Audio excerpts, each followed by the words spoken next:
Hey there, I'm Judy Croon. Welcome to the Judy Croon Show. And today we're doing a book review on the subtle art of not giving and you know what? I'm not going to say this word because you may have some kids listening to the podcast or watching the video.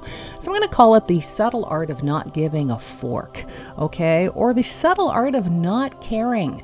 5 takeaways that, quite frankly, slapped me in the face a little bit.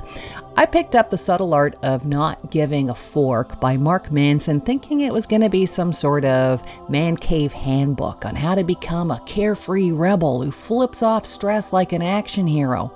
However, it's more like a philosophical slap to the face with love.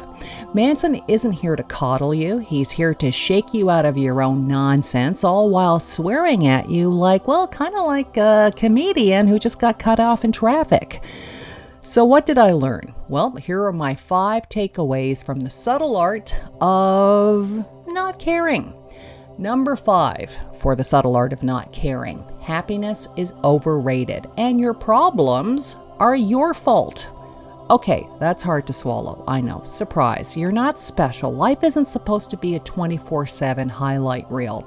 Manson says we need to stop chasing happiness like it's a lost puppy and instead accept that life is a series of problems. The trick isn't avoiding problems, it's choosing better problems to have. Aha! So, for example, do you want the problem of working hard to get in shape or the problem of not fitting into your jeans from 2012? The choice is yours. Either way, there will be a struggle, so pick a struggle that at least gives you a 6-pack. Okay, number 4 takeaway from the subtle art of not caring. Stop trying so hard. Seriously, chill a little bit. Manson introduces the mind-blowing concept that the more desperately we want something, the less likely we are to get it. It's like trying to impress a first date. If you overdo it, you just end up looking like a sweaty salesperson pushing timeshares in Florida. Instead of obsessing over success, wealth, or being universally loved, Manson suggests embracing this paradox. The things that truly matter tend to come when we're not strangling them with desperation. So let go a little bit, relax, and maybe, just maybe, the universe will stop treating you like a punchline. Okay, let me just add one little thing here before we jump to takeaway number 3.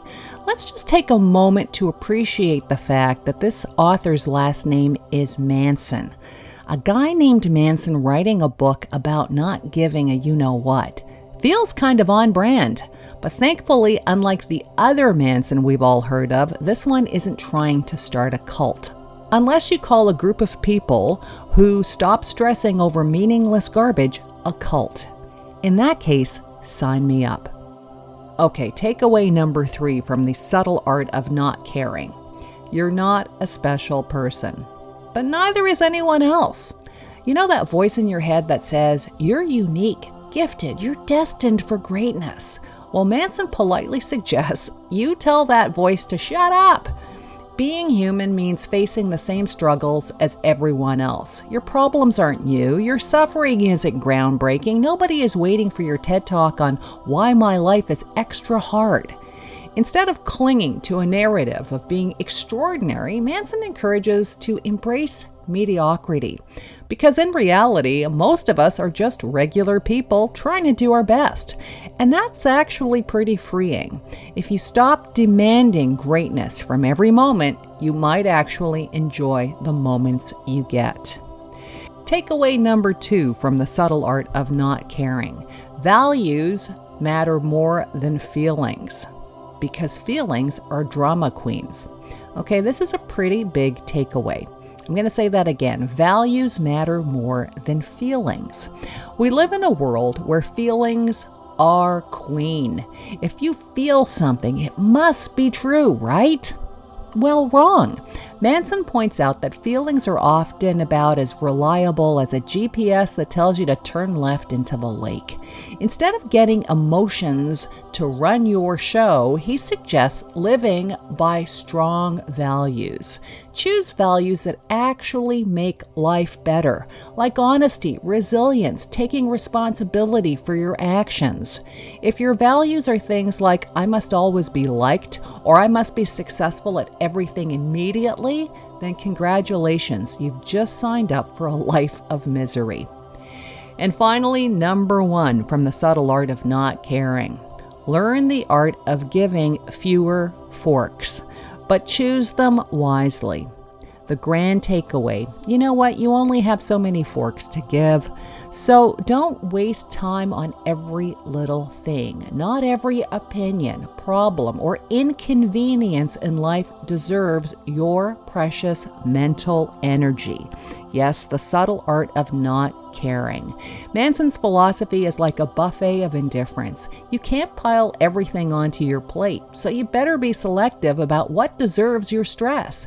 Care deeply about the things that truly matter, like your health, your relationships, and maybe getting through Monday without crying into your coffee. Let everything else roll off your back like water off a duck that decided to start therapy. The final verdict: read this book unless you're scared of swearing like I am. Manson's book is brutally honest, hilariously blunt, and strangely comforting. It's like a friend who tells you the truth whether you like it or not, but somehow makes you laugh while doing it. If you're tired of fluffy self-help books, well, check this one out. The Subtle Art of Not Caring. The Subtle Art of Not Giving a Fork. Now, if you'll excuse me, I have some problems to pick. Some forks to ration and some jeans from 2012 to finally say goodbye to. Until next time, laugh long and prosper. I'm Judy Croon.